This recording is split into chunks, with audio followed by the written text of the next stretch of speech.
everyone, it's Laura the librarian coming to you from the Monroe Public Library. Today I'm going to talk about a fun and new project we did this summer, which was called Summer CD Club. So basically, people could walk up to the checkout desk, take a survey, fill it out, bring it back, and then what I did is I took their answers from the survey and matched them up with some music CDs that I thought they might be interested in listening to. So part of what was fun about this project was encouraging people to explore the music CD collection here at the library. We have one. It's pretty good. I do all the purchasing for that collection, so if you ever have any music suggestions, just let me know. So the other thing that was really fun about this project is, as a librarian, one of the skills that I work a lot on is knowing about books, why people read books, why they like books, and knowing what's out there so that I can help people find something that they're going to be interested in reading. And because we have CDs on the shelf, I feel like I should be able to do the same thing with music. So I worked on that skill this summer, being able to match people with something they might like in terms of music. So in this video, I'm going to show you a few of the CDs that I recommended and thought about recommending to people this summer in Summer CD Club. And then I'll share a couple of resources with you that you might want to use when finding new music to listen to. So we had a participant who listened to a lot of indie music that was intense, but actually also very introspective and creative and experimental while still using really traditional rock band instruments. So one of the things I suggested was Portugal the Man.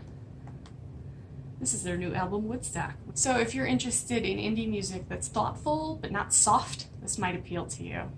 Another person listened to a lot of music that was really spiritual in nature. Some of it, which I would classify as contemporary Christian, but others of it was just,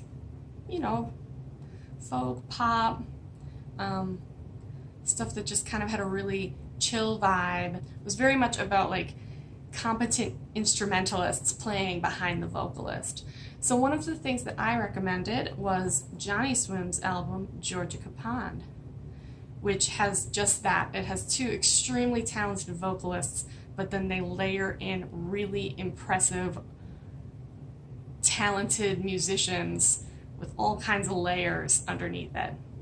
This one I actually didn't recommend to anybody because I couldn't quite find the perfect person to match it to. But if you like classical music and you like movie scores and soundtracks, you might like Yo-Yo Ma plays Ennio Morricone. Why not match the greatest string player of all time with one of the greatest film score composers of all time? Perfect match. This next one is one that actually showed up on the surveys as someone people liked. And because I like him too, I thought I'd share with you. This is Matt Carney, his album Young Love. And I think what a lot of people like about him is that he's really creative with how he kind of mushes together genres like laid back rock, upbeat pop, and a little bit of rap. He's definitely very chill. He's a good one to check out. We had another participant who really liked country music, for sure. But what I thought was most interesting about the choices were that they were all vocalists who put a lot of power behind their voices. This was an easy one for me because I have been obsessed with this album, and this is Maren Morris's Hero. So yeah, if you like a powerful pop vocalist where the country bit comes in through the storytelling through the lyrics, this is definitely one for you. Finally, we had a couple participants who really didn't listen to any music produced after the 1980s. So I made a suggestion of someone who really worked right at the crux of turning rock and roll into what it is today. Someone who incorporated blues and gospel and looked forward to R&B and rock. And that person is Sam Cooke. This is his album Night Beat. Take a listen. So I hoped you like hearing about those CDs. One of the things I did when I was choosing them was that I really thought about the vibe of the music. I thought about how vocals and instruments were used. And I thought about how genres kind of mix and overlap. There's really not a good way to separate out a lot of musical genres. So sometimes you might want to step outside your box. So a couple websites I would recommend if you're looking for new music. First of all, Spotify. You can get a free membership if you don't mind listening to ads. And I used that for this project to listen to all of the musicians I wasn't familiar with. And they've got a lot of stuff on there. And what actually surprised me was they had a lot of classical musicians and composers on there, because that was a lot of the stuff I wasn't familiar with from people's surveys. Definitely worth it to get a sense of an artist without sitting down and listening to a whole chunk of it.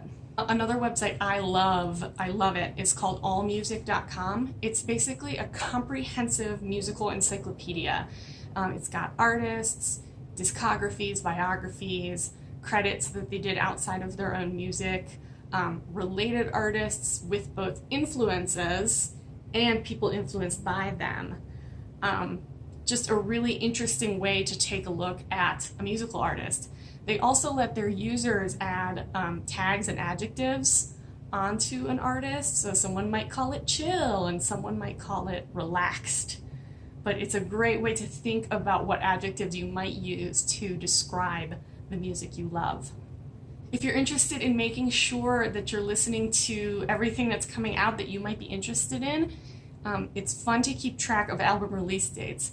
It can be hard because they actually change a lot, but Metacritic.com has a great list of upcoming release dates. And they tend to filter out things that really probably aren't going to be of interest, so it's usually no more than 20 albums in any week that are coming out that they're letting you know about. Great way to keep track.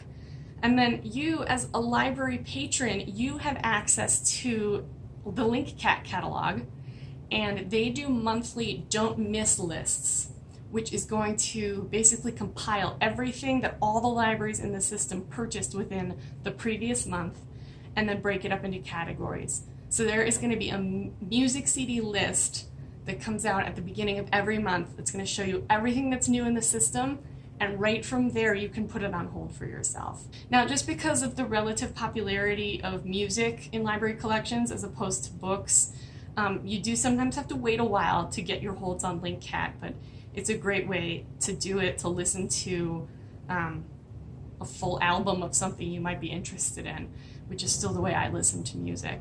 So it's definitely worthwhile to check that out. Thanks to everyone who participated in Summer CD Club this year. It was really fun for me. I hope you enjoyed it, and I hope you enjoyed hearing about some of these music CDs and resources that you can use when listening to new music. Thanks for watching, everyone. Bye.